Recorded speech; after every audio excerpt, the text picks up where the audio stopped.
Better Tuesday sa ating lahat. Kung sino man kayo, nasaan man kayo, kababayan, mga Filipinos, kababayan ko po dito sa Malaysia, dyan po sa Pilipinas, and mga overseas Filipino workers sa mga iba-ibang parte sa mundo po. Kumusta kayo? Welcome to my program, itong NikTok, The Real Talk with Nico. Better Tuesday sa inyong lahat. Today is July 15 na tayo po. I hope everything is running smoothly sa inyo po with this very, sabi natin, nice Tuesday that we are starting po. Si Nico Fabian will be talking about today yon issue tungkol kay ang impeachment trial ni Inday Sara Duterte or the Vice President Sara's impeachment trial po. Tuloy ba yun po or hindi? What's the latest updates regarding this impeachment trial of Inday Sara Duterte?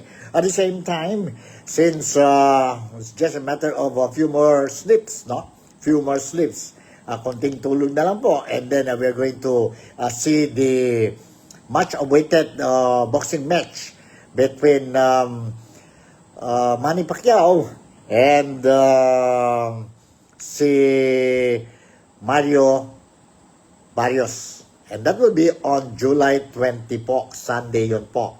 Sa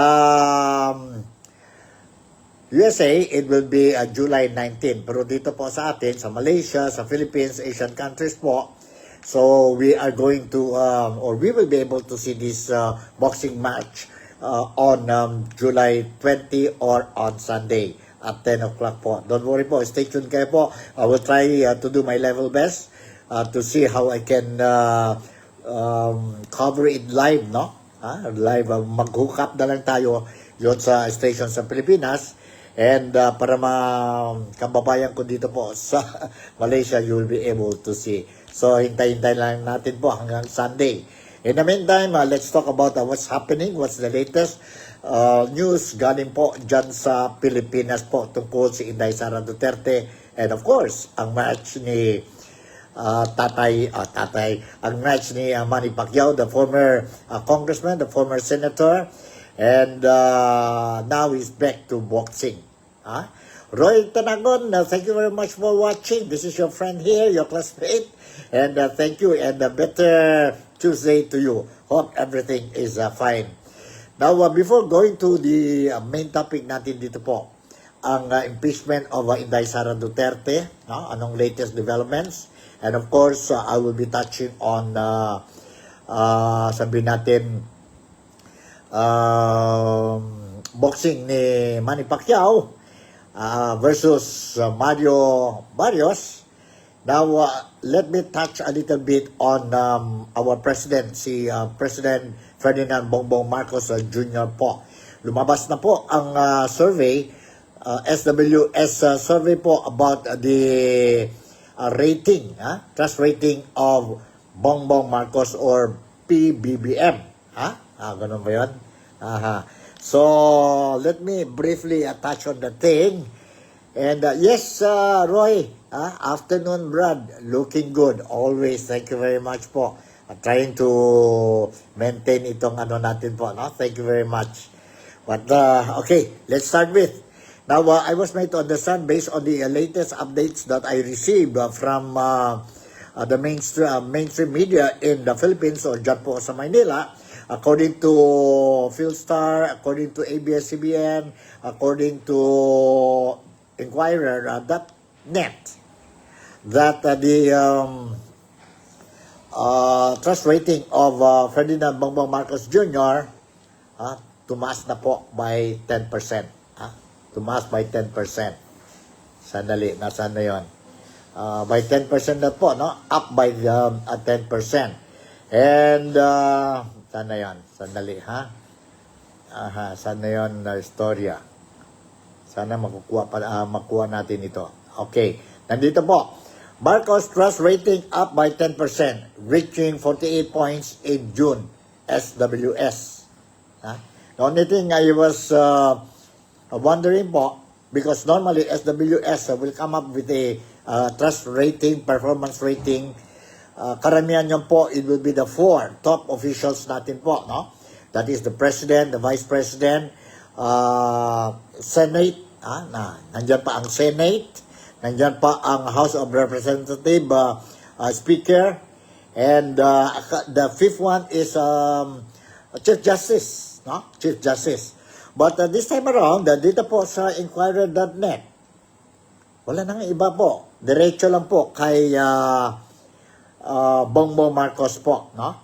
They announced the 10% increase trust rating of Bongbong Marcos. Ahead of his fourth State of the Nation address, or SONA, President Ferdinand Marcos Jr.'s trust rating rose by double digit for the first time since last year, according to Social Weather Station's survey. The survey released on Monday night showed that the president's trust rating went up by 10 percentage points from 38% in May to 48% in June. Yan po. According to the survey conducted among 1,200 Filipino adults nationwide from June 25 to June 29, 48% expressed a great deal of trust in Marcos. 30% had little trust and 21% were undecided.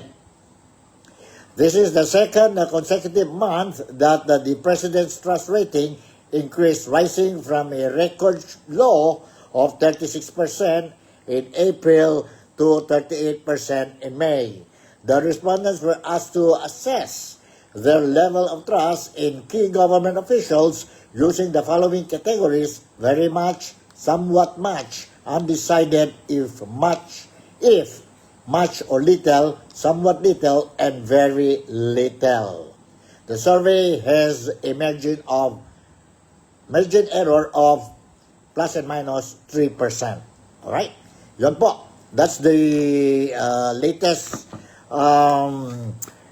trust rating of Ferdinand Bongbong Marcos Jr. or BBM po. But I'm just surprised bakit wala ang trust rating or performance rating ba o whatever rating po ni Inday Sara Duterte po, ni Senate President Chis Escudero, ni Speaker Martin Romualdez po, and ang Supreme Court Justice natin po, Judge natin po, no? Wala. Chief Judge natin. Wala po. Only kay Marcos lang po. Why? I don't know. Why? I really don't know po. No? I really don't know. But anyway, let's see po. Baka nakalimutan lang, no? Nakalimutan lang. Kasi the people, Filipinos po, especially with this kind of issues, left and right po, no? Nandyan ang issue ni Tatay Digong. Nandyan ang issue ni Inday Sara Duterte. We also have the issue of the 20 pesos per kilo. We also have the issue of fake news, misinformation,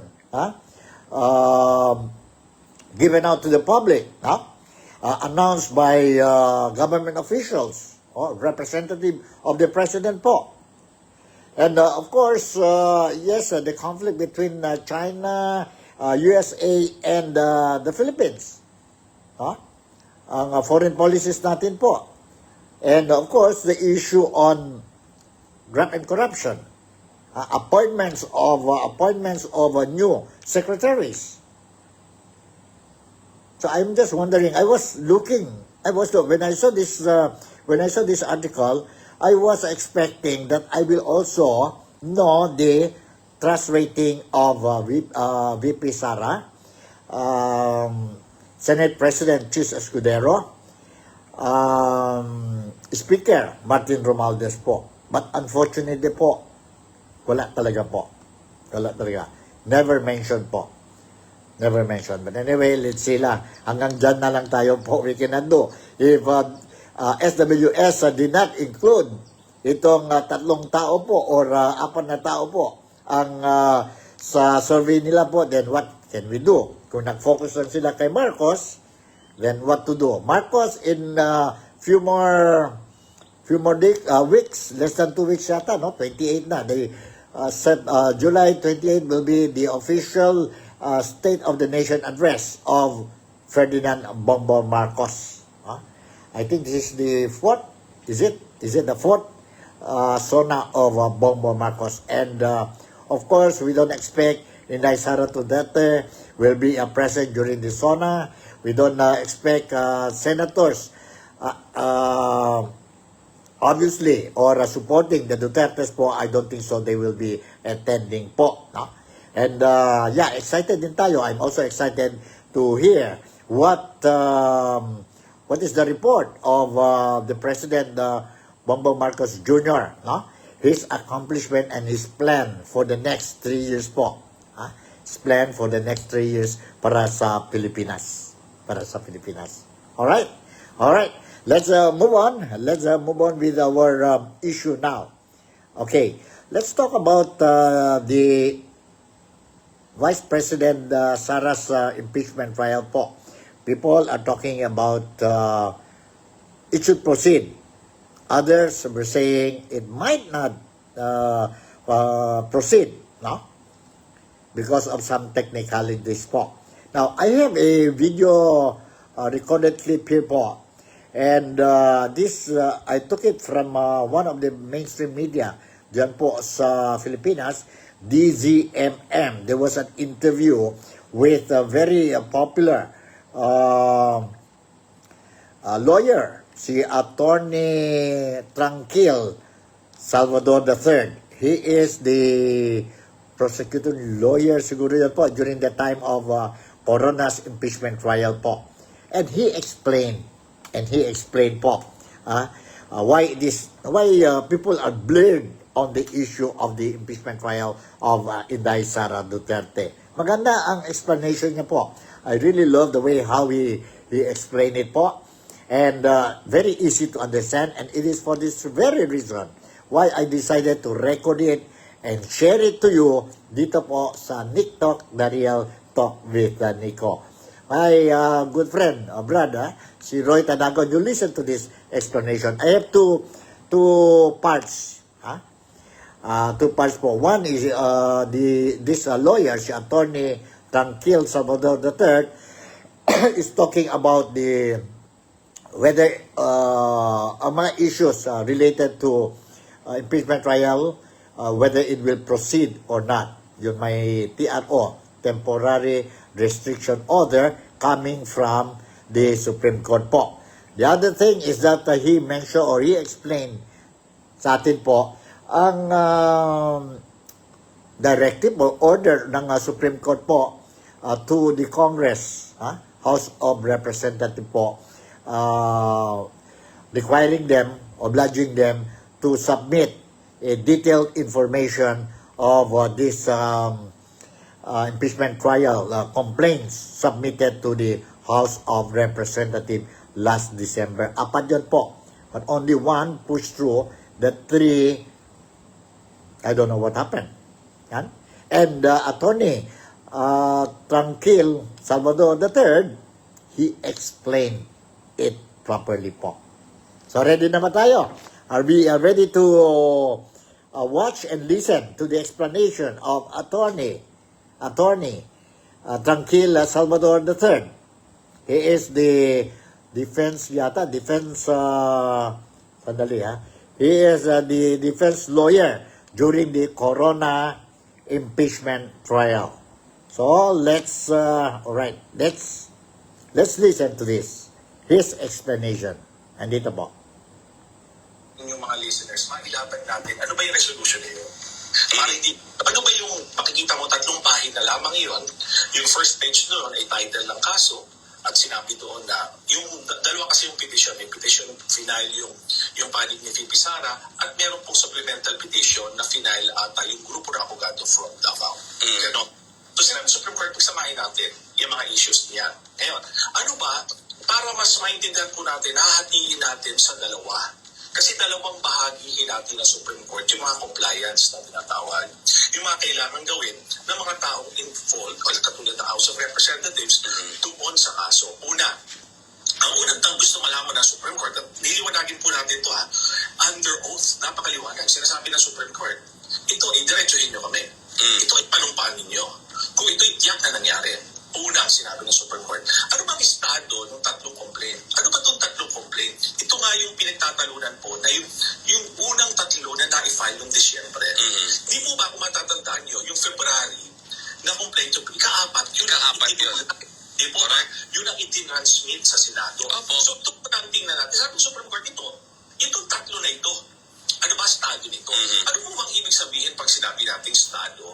Ano ba yan? Inaksyonan nyo ba yan? Where is it right now? What were the actions taken? Pag ganyan yan. And ano bang kalagayan yan sa mga panahon ngayon? Yun yung una. Hinihingi ng Supreme Court. Pangalawa, tinatanong ng Supreme Court, ano ba yung mga petsa? Kasi pag na in-endorse ito, kasi nga po, mababalikan nyo itong tatlong complaint na ito, nag-file ito, mga individuals o Correct. diba? Mga NGO, ayon sa ating saligang batas, pag ang private individual ang nag-file ang verified complaint, kailangan po yan i-endorso ng isang at least one House of Representatives or Congressman. Di po ba?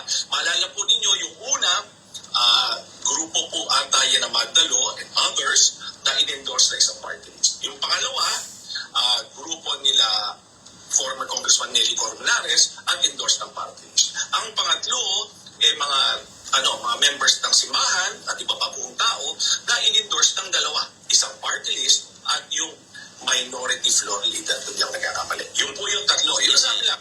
Ano ba, kailan dito in-endorse? Gusto malaman ng Supreme Court. Ganun ba kabilis? Malaman lang. Pagka-file ba, in-endorse? Kamay ba, yun gusto lang malaman. Pangatlo, ano ba gusto malaman ng Supreme Court? Gusto malaman ng Supreme Court, ikaw ba SecGen? Hindi ito directed sa Hindi po ito directed sa House Speaker. Ikaw ba, SecGen Velasco, ikaw ba ay may discretion na panghawakan ito? Okay? At i-transmit o hindi? Yan ang tanong. Makikita nyo, dalawang points yun. Sabi ng court, may discretion ka ba na hawakan ito? At the same time, may discretion ka ba na i-refuse ang transmittal? Ayan, yung discretion to refuse. Yan po, maliwanag yun. Sabi, pwede mo ba? Kasi po maitagtag ko ito wala sa resolution para maliwanag. Kasi po nakalagay sa saligang batas na dapat ang gawin ay pag na-file ang verified complaint and also ng isang member ng House, ay dapat po ito ma-schedule sa order of business within 10 session days and refer to the Committee on Justice. Yun po. So ang tanong dito actually sa Secretary General, ikaw ba ay may discretion na huwag ito i-transmit o ikaw ba ay may karapatan na i-refuse ito? Ayan, sabi. At para i-forward sa House Speaker at para ma-schedule sa order of business. Yun. Ito po ang susunod na tanong. Doon sa aspeto ng tatlong complaint na ito yung panghuli. Sabi ng Supreme Court, ilang session days ito mula na na-endorse, sabi nito, at na-transmit sa Speaker of the House. Sa madaling salita, ito ba ay nabinbin sa'yo? At kung ito ay nabinbin sa'yo, gaano katagal ito bago mo i-forward sa House Speaker? Kasi ang tanong dyan, na-transmit mo ba? O hindi mo talaga i-transmit? Di po ba? So, yan po yung mga tanong na court. Yan ang tanong. Kasi po, ang basic petition, nakalagay po yun, nasa Supreme Court ngayon. Ang nakalagay sa petition doon, hindi pwede po ng maraming impeachment complaint sa isang taon. Kasi ang posisyon na nagpipetition, yung tatlo na huwi na yun, dapat i-forward ngayon, pinigilan nyo, dapat na-initiate na yun. Kasi yung filing and setting it, transmittal, and scheduling it in the order of business within 10 session days and referral to the committee. Hindi nyo ginawa Yun yung issue. Kaya yan ang tinatanong ng Supreme Court. Punta po tayo dun sa pangalawa. Alam mo, yung actual na articles of impeachment, ito yung kamilang bahagi ng resolution ng Supreme Court.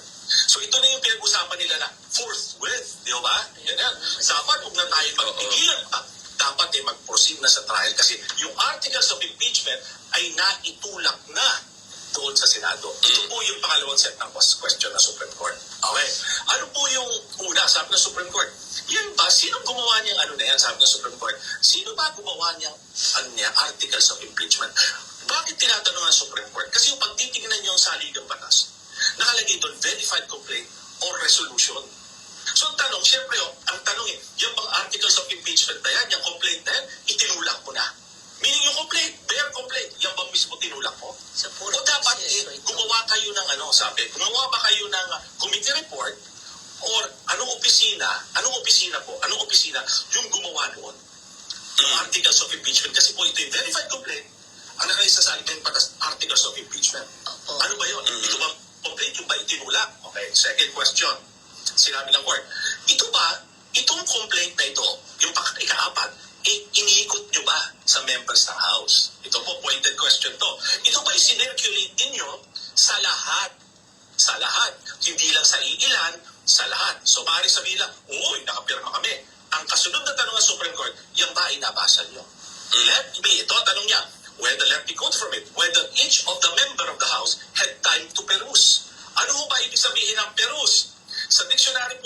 Sir, ang perus ay verb. Okay, pwede po yan, examinin mo, study. Pero in a more relaxed manner, ito nga kung perus na titignan mo yung second definition, pwede na lang, you read it in a casual manner. Ang tanong, yan ba, yun ang tanong sa Supreme Court yun. Ito ba yung nabasa nila? Okay? At nabasa pa nila yung charges at ebidensya bago nila pinirmahan. Yun po ang tanong doon. So yun, magkakabit po yun. Pangatlong kasunod na tanong, sabi ng Supreme Court, do ito ba ay sinirculate? Meron bang kaakibat ng mga ebidensya ito? Ang bawat article. Sabi niya, sa bawat article ba yan ay may kaakibat na ebidensya? Or kung wala, meron ba itong kasamang committee report na nagbibigay information sa mga miyembro? Kasi po, alam naman natin, hindi naman lahat abogado, hindi lahat naman naiintindihan. So, ang gagawin na yun, meron ba kung hindi ito bawat articles of impeachment may ebidensya, or kung hindi, may committee report ba kayong ginawa? Yun ang tanong. Ang pangapat, dalawang tanong na lang o, na tinanong ng Supreme Court. Kaya lang ko kasi mahirap ito basahin sa original kasi lagi may qualifier, di ba nakita nyo? Well, the impeachment complaint, gano'n. Ngayon ang tanong, whether, ito po yung pangalawa sa huli, no?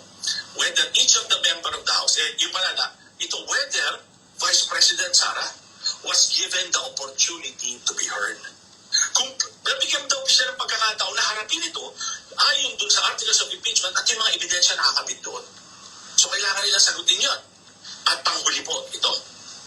When, ito ba, itong articles of impeachment na ito, may verified complaint, nakuha nyo yung 215, na later naging 245, yung fourth complaint, ito ba ay naikalendaryo nyo pa sa order of business? At kailan? Yun ang tanong niya. So ito pong lahat ng ito, ang tanong na ibinibigay ng Korte Suprema. Hindi po, this is not something that we could water down. Hindi natin, walang kwenta yan eh. Kung Korte Suprema... Details eh. Ang kalit-liitang details, hinahanap. Alright, that's it. The explanation of Attorney Tranquil Salvador III on the issue of the impeachment trial of Inday Sara Duterte po. What the Supreme Court wants now is for the Congress to submit the details, information of what happened to the first three impeachment complaints submitted to the Secretary General of the House of Representatives. See? What happened? The other thing he mentioned is whether the Secretary General has the power to hold it first. Instead of immediately submitting the documents, impeachment complaints to the Speaker of the House, which it did not happen. See? So these are the things that the Supreme Court is asking from the Congress to submit to the Supreme Court po. And whether, the other thing is that whether those who signed the impeachment, supporting the impeachment complaint against VP Sara, 200 something po, did they really read the complaint, impeachment complaint? Because if we remember, the filing of the impeachment complaint at the Senate was done last minute po. Last minute. On that very day, earlier in the day, at 10 o'clock in the morning, there was a caucus, the congressmen were, they had a meeting, a caucus po, and they signed the impeachment complaint, after which at 4 o'clock or almost 5 o'clock, the documents were submitted to the House of the Senate, to the Senate po. And that was a last minute po, and the Senate failed to really look into it because they are also busy in other matters, important matters po. So the documents, if I'm not mistaken, is more than 200 pages po. No? Is it possible for every congressman, before he signed support to the impeachment complaint, nakabasa ba siya yung ba? And he really understand. Nandyan ba the evidences or whatever important documents that a congressman should know before signing support to the impeachment complaint against VP Sara. These are some of the issues that he mentioned po, no? And he mentioned. So now, there was already a petition submitted by the Duterte camp dyan po sa Supreme Court po. And for as long as there is no TRO, temporary restriction order, no? So the impeachment trial is still alive. And it should push through. It should push through. Now, let's hear again from Attorney Tranquila Salvador III explaining to us about this impeachment trial to proceed or not po based on the issues like issuance of temporary restriction order from the Supreme Court po in the absence of the TRO po. Alright? Let's listen to this po. Let's listen. One more. Let's listen. Maganda ang explanation niya. Let's listen. Tama po na pag meron kang prayer sa kahit na anong hukuman, pag hindi nag-issue ng temporary restraining order, dapat ka mag-proceed. Tama ho yun. Pinaka-basic po yun. In fact, pag kami humahawak ng kaso po, pag yan ay walang TRO, kahit pa ako nag-akit ng petition sa taas, proceed ako. Kaya meron niya mga ad cautela, may mga cautionary pleading na tinatawag po. Kaya ganyan. Subalit, opo, yung general rule na yun, at narinig ko na rin, iba na rin naman may nag-discuss doon sa pinadala nyo sa aking newspaper account, yan ang general rule. Subalit, meron po yung tinatawag tayong judicial courtesy. Opo, judicial courtesy na yan ang eternal guardians. That's more now of an exception. Noong araw ho, maluwag ang mga judges dyan. Mayroong petition, hindi natin gagalawin. Ngayon, medyo ang general rule talaga, pag walang TRO, proceed ka. Okay. Opo, ganun nga. Let's play, hindi naman play, let's work on the idea that there's no TRO. Okay? Let's work on the idea that there's Kung wala lang, halimbawang wala lang. let's say walang TRO, which is wala, diba? And let us see the possible scenarios. Palagi ko ito yung gusto rin ninyo malaman, ano ba ito rin mangyayari? Number one, the first and the ideal scenario for those who would really want this to proceed would be what? The first is, there being no TRO, trial ka na. And doon yung articles of impeachment, trial ka na, walang TRO eh. First scenario. Second scenario, okay, ito mga susunod kong paliliwanag, iba hindi na matutuwa. Yung second scenario, yung Senado, as a body, yung sandali naman, meron sa Supreme Court, pwede natin discussin yan. Hintayin natin yan. Because may useless ang discussion natin dito. Pag sinabi ng High Court of the Land, na hindi pala dapat. Diba? So mga mag-diskurso doon. Baka nagsasayang tayo ng oras. Sabihin. Yun yung sinasabi ng iba. Okay, magdidiskurso doon. Pag nag-diskurso yun, okay, second scenario pa lang ako, baka abutin, dahil sa tagal, abutin ang desisyon ng courts. Di ba? Baka pag nag-diskurso kita, sa tagal, abutin ang desisyon ng courts. Hindi ko sinasabi na grant or deny. Pero basta may desisyon. Oo, basta may desisyon. Okay? Yung pangatlong senaryo ay ito, sa pananaw ko. Pwede naman sabihin na, sige, gusto nyo ituloy eh. Meron namang impeachment trial, o sige, magsumpa na yung mga bagong senador. Sasabihin nila. Tapos magkasumpa niyan, sige, discussin na natin. O hindi, tapos may mag-move yan, dismiss na natin. Di ba? Inaasahan nyo yan, di ba? Dami nagsasalita niyan. Sasabihin na, sige, dismiss na natin. Sabihin kasi nila, attorney, ang 20th Congress walang kinalaman doon sa ginawa ng 19th Congress, hindi namin nila kinikilala. Doon ho yun doon sa second scenario ko sinasabi. Pero ito, yung actual, dismissal. Sabihin niya, sige, may mag-motion. O, dismiss natin. Sabihin ng iba, nung mga doon, nakakuha ng majority. O, dismiss natin. Ano sasabihin? Na-dismiss. Tapos, let's say, a few months later, ano nangyari? Nag-desisyon ng court. Okay? So, pwedeng mag-conflict ang desisyon ng court. Either pwedeng pareho o hindi. Okay. Ngayon, pangapat po senaryo, ano yun? Yung dismiss na naman nila. Tapos, siyempre, yung mga grupong nag-file ito, file agad sa Supreme Court lahat. Siyempre, ma-file sila. Grave abuse of discretion. Under Article 8, Section 1 ng Constitution, isasabi lang, power of the Supreme Court to revisit every action of government agency. Grave abuse of discretion, akyatan sila ngayon. So, nagagawin ng Supreme Court, pwede gawin ng Supreme Court, pagkakit nyo, sandali lang, consolidate natin sa dalawang nauna, consolidate natin lahat yan. Tsaka namin didesisyonan. Nakita niya nga, diba? Yung mga posibleng mangyari. Yan ho yung sa tingin ko, mga posibleng mangyari. Yan. Apat na senaryo, ang pinaka-ideal doon sa gusto na matuloy ito, wala TRO, ituloy mo na. Pero, attorney, All right, that's it. You heard from Attorney Tranquil Salvador III on the issue of in the event there is no TRO, there's a restriction,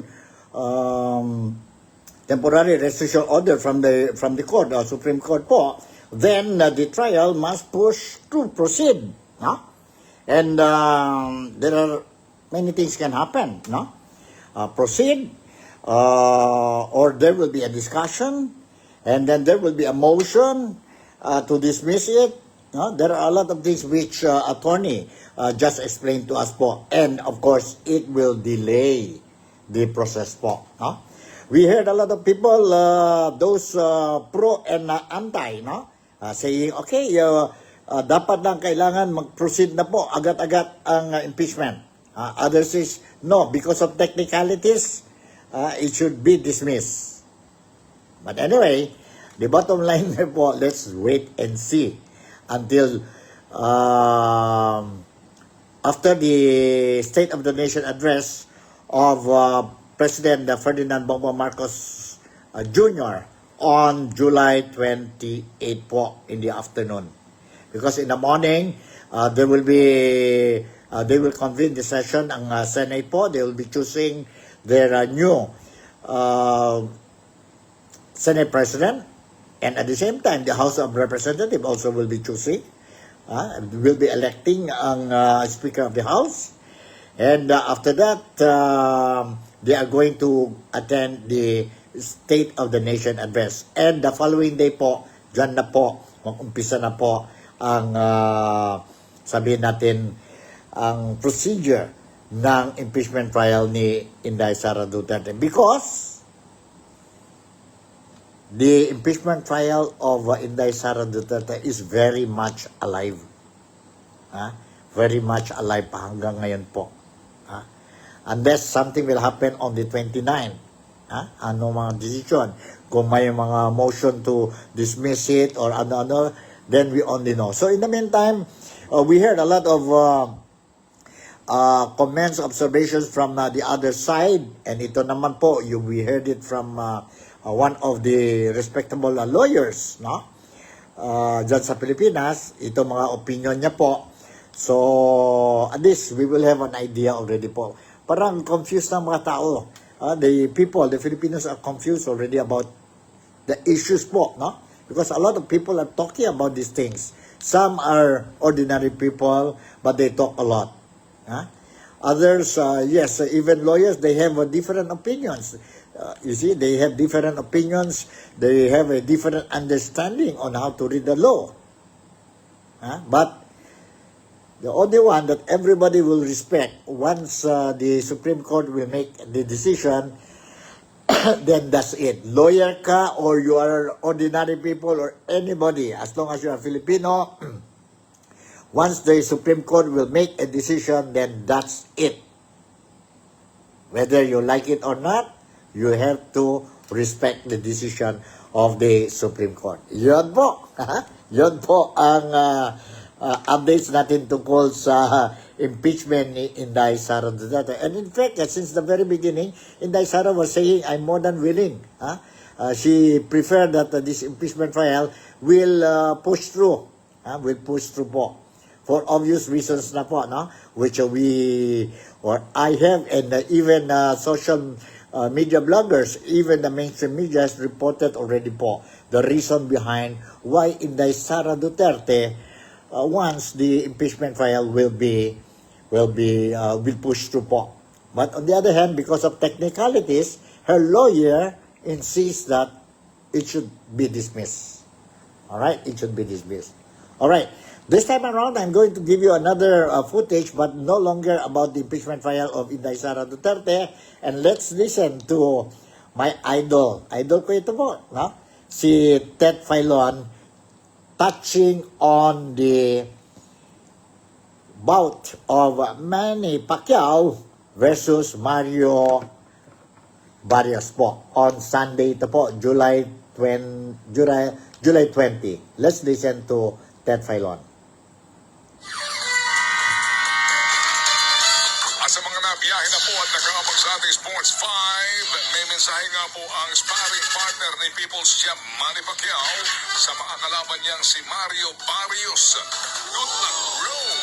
Yan po sinabi ni Saul Bustos matapos nga po ang isa sa mga huli nilang sparring session ni Pacquiao sa Wildcard Gym sa Los Angeles, California.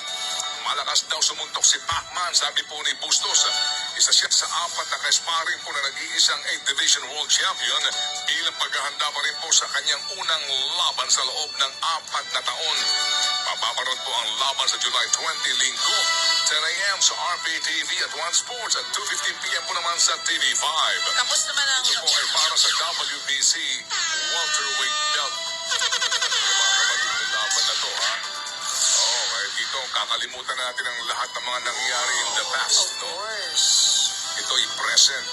Diba? Ito po ay 46 years old against a 30-year-old champion. Okay, so dito ko mga kapatid, mahirap magsabi. Kung sino ho nakakasiguro dito dahil itong si Barrios, ginulpe itong si Ugas. Si Ugas po ay tumalo kay Pacquiao, bagamat si Kid Turman po naman tinalo din po ni Pacquiao. Pero dito kitang-kita rin, itong galing po ng boksingero ito. Kaya good luck sa iyo, Manny. Good luck. I love you, Manny. Oh. Good luck, Manny. Good luck, Dito na ba Manny. mapapatunayan na ang age is just a number? Wait, Pag naipanalo ni Manny yan. Sa akin lang dyan, hindi ka madisgrasya, Manny, ha? Kasi, Yes. opo. Matindi ba yung kalaban niya? Matinding-matindi. Oo, kasi Matanda na raw kayo. Unang-una, 30 anyos yung kalaban niya. Bagets, oo. Tapos, 6-footer ito, girl. Oo nga. Yun Yung na. reach nito, mahaba-haba at yung kanyang left. Panoorin mo yung laban niya kay Ugas. Gulpe si Ugas. Yun na. Dalawang beses tumumba. Oo. So, good luck, Manny. Sana maging maganda ang resulta bukas, ano? Hindi, sa July linggo 20 sa linggo. Pero ito mga kapatid, Alright, that will be on July 20 on Sunday yan po. Date natin yan po kay Pacquiao. Normally, when Pacquiao will fight, let's go back to his previous fights. Every time Pacquiao will fight, no, the entire Philippines, everything will stop. Transportation, everything, even criminals will stop doing ang mga trabaho nila po, crimes. They will be all in front of the TV. Yun po, that's what we notice every time Pacquiao has a bout po, or a fight. So, everybody, stand still yung lahat po, no? Kung si Pacquiao will, every time Pacquiao fights. To my brothers and sisters, sa mga kababayan ko dito po sa Malaysia, dito sa Sabah, I'm very particular. And also here in Kota Kinabalu City po, no? I'll try to see, I'll try to see on Sunday, alas 10 yan po mag-umpisa, no?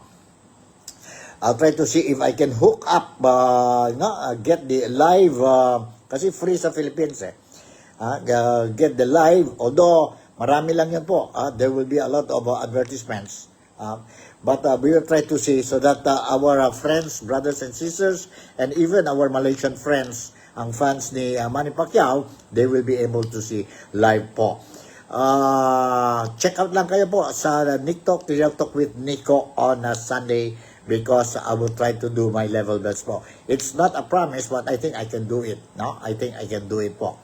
10 o'clock po, I will start, siguro mga 9:30 pa lang po, I'll try to see and monitor the programs, television programs in the Philippines po. And if I can get it live, then I will immediately share it sa mga kababayan natin po dito sa Malaysia, dito po sa Sabah, dito po sa Kota Kinabalu, and to all our Malaysian friends po, if they want to watch. So definitely, I think majority of the Filipinos on Sunday po, no? I think they will be in front of television sets po or sa mga handphones nila po. Nakikita ko po, I think, sa number of Filipinos attending the Sunday Masses, Sunday, will, menos na yan po. Menos na yan po. Kasi ang Sunday masses natin morning, especially morning, 9 to 10 o'clock yun po, no? So, if you're staying a little bit far from Sacred Heart, for example, then it will take another 30 minutes for you to reach your house. Baka you will miss it po. And anyway, ano lang yun, 10 o'clock, they will start it, and then there will be other matches po. And normally, based on my experience, every time I watch the bouts of Manny Pacquiao here in Sabah po, it will, the main event will start around 12 po, no? 12. Sige lang, ha? Mga kababayan ko po, Roman Catholic believers, faithfuls, you can attend the Chinese Mass at Sacred Heart, ha? Sacred Heart, what time is it, ha? 7 to 8, ha? Mayroon din sa mga ibang simbahan dito po. You will start at 7, some at 6 o'clock. So go early. In the event you cannot make it in the morning, then just go and attend or do our Sunday obligations po, religious obligations, in the afternoon po. Kasi we also have afternoon and evening masses po dito sa Sabah. So siguro hanggang dito na lang ang program natin dito. Ngayon, July 15, it's Tuesday. Magandang araw natin po. There is no rain. Everything is shining. Everything is shining. So, dito na lang ang programa natin. Once again, Nico Fabian would like to say thank you very much for making me a part of your day today. Ingat kayo. Take good care of yourself because we have an appointment on a Sunday. So with this, Malaysia, Sabah, the Philippines, God bless us all and see you in my next episode. Bye!